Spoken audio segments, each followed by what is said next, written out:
जय जगन्नाथ दर्शक बंधु आज वीडियो रे आपण मानक स्वागत।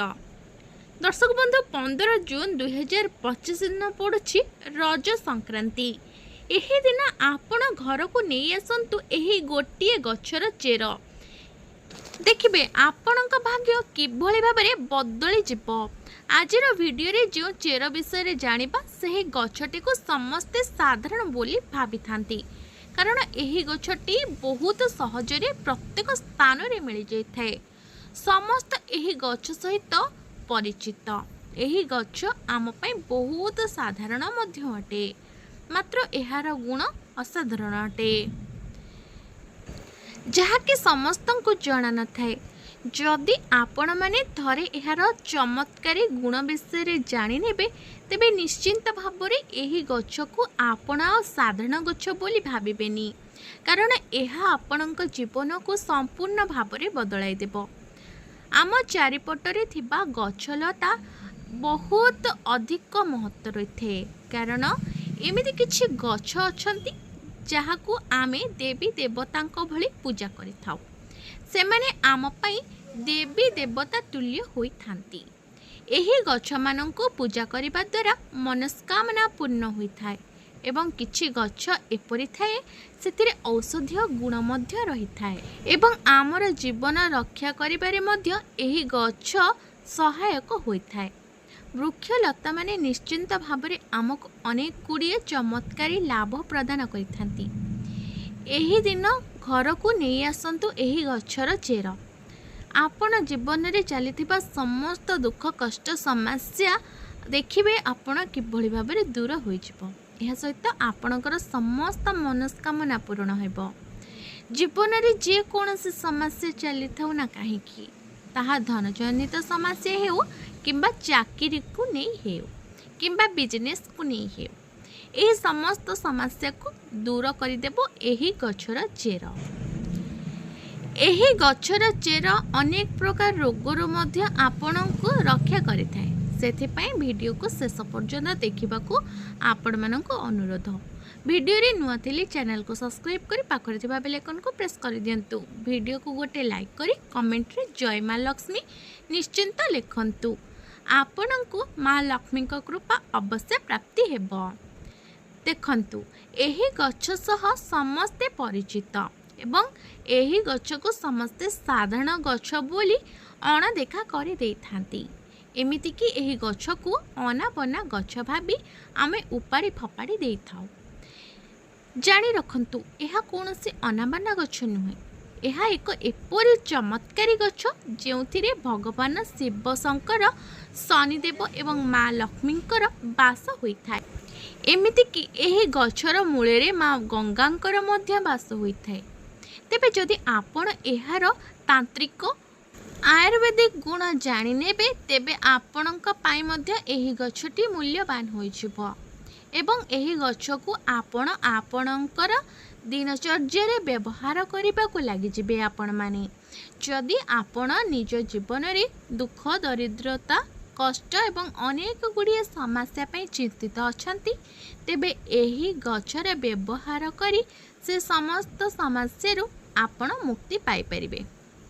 तेबे सरल रे कहिबाकू गले जदि आपण जीवन रे धनजनित समस्या देखा देउछि, धनजनित समस्या को नहीं आपण चिंता रे रहिछंती, तेबे एही गछ को जदि आपण सठिक भाव रे साधना करि नेबे, अर्थात एही गछ सह जड़ित उपाय गुडी को आपण सठिक भाव रे करि नेबे, तेबे निश्चिंत भाव रे आपणको मां लक्ष्मींकर कृपा प्राप्ति हेबो एवं आपणक जीवन रे थिबा समस्त धनजनित समस्यार मध्य समाधान होई जिवो एवं विभिन्न दिगरु आपणकर रोजगार हेबो, जहा फल रे आपणकर आर्थिक स्थिति मध्य सुदृढ़ होई जिवो।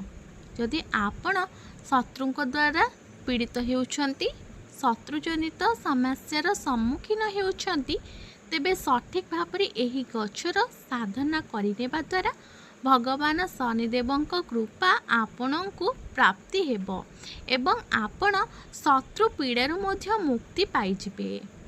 एमिति कि अन्य किछि कारण पाई जदि आपण निज जीवन रे चिंतित थिले आपणकर भाग्य आपणकर साथ देउ नथिला तेबे आपणको सठिक भाव में गछटीर साधना करने पड़ो एवं प्रभु शिव शंकर आशीर्वाद मध्य प्राप्ति करने को हेबो। एवं आपण जदि शिव शंकर को प्रसन्न करनियंती तेबे काल भी आपणकर किछि असुविधा करि परिबो नाही, कारण भगवान शिव शंकर हेउछंती महाकाल। तांकर आशीर्वाद जहाको प्राप्ति होई थाए दुनियार कौनसी भी शक्ति तार किछि क्षति करि न थाए। देखंतु एही गछर केउ भाग आपण केउ परिमाण रे व्यवहार करिवे ताहा जानिबा मध्य अत्यंत जरूरी। एही गछर दुईटी गुण रहिछि, आयुर्वेदिक गुण और तांत्रिक गुण। आमे प्रथमे आयुर्वेदिक गुण विषय जानिबा। जदि आपण कौनसी रोग पाई चिंतार अछंती तेबे आपण एही गछर व्यवहार निश्चिंत भाव में करि परिबे।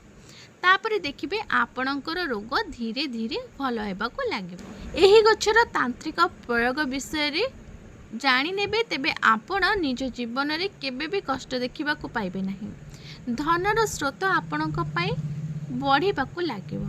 धीरे धीरे आपणक गृह को धनर आगमन मध्य बढ़िबाकु लागिबो।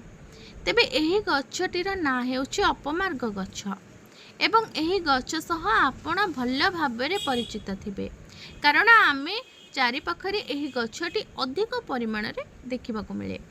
प्रायतः सबु जगह एही गछटी न रही न थाए। एही गछटीर ना अपमार्ग, कारण अपमार्गर अर्थ हेउछि ओल्लोटा चलिबा। एही गछर मंजी ओल्लोटा भाव में रही थाए।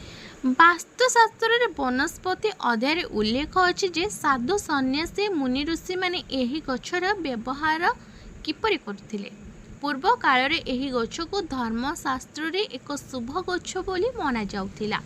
पूर्व काल रे मुनि ऋषि माने वर्ष वर्ष धरी तपस्या करुथिले, जेतेबेले से माने एही गछ को खाद्य रूपे ग्रहण करुथिले। शत्रु माने हैरान करुथिले। आपण शनिवार दिन एही गछटीर प्रयोग करिवार अछि।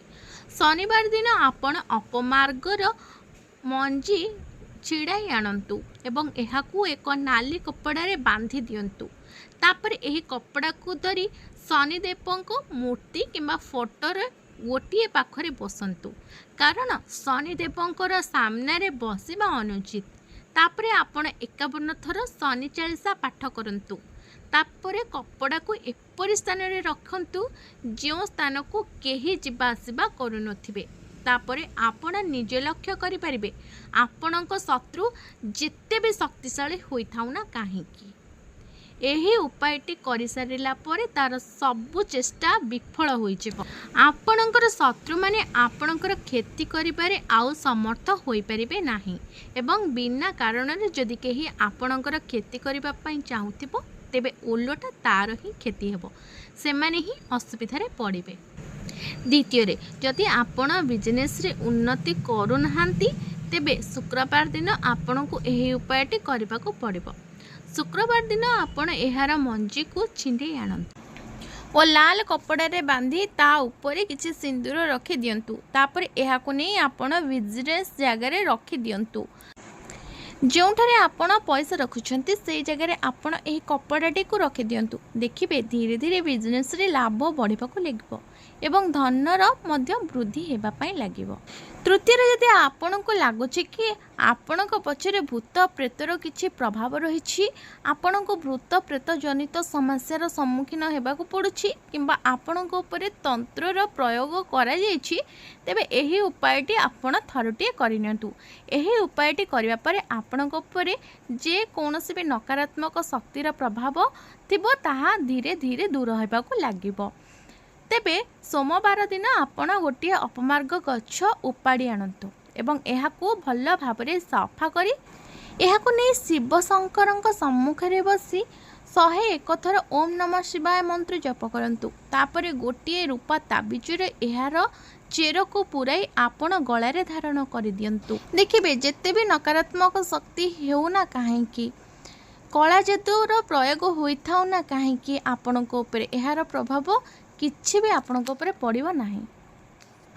चतुर्थ उपायटी हेउछि जदि आपण समाज रे मान सम्मान वृद्धि करबाकू चाहुथांती तेबे ओही उपायटी आपणक पई फलप्रद हेबो। आपण माने जानंती मंगलवार दिन हेउछि प्रभु हनुमानंकर बार। ତେବେ ମଙ୍ଗଳବାର ଦିନ ଏହି ଗଛକୁ ଉପାଡ଼ି ଆଣନ୍ତୁ। ଏହାର ଚେରକୁ ଭଲ ଭାବରେ ଧୋଇ ଶୁଖାଇ ଦିଅନ୍ତୁ।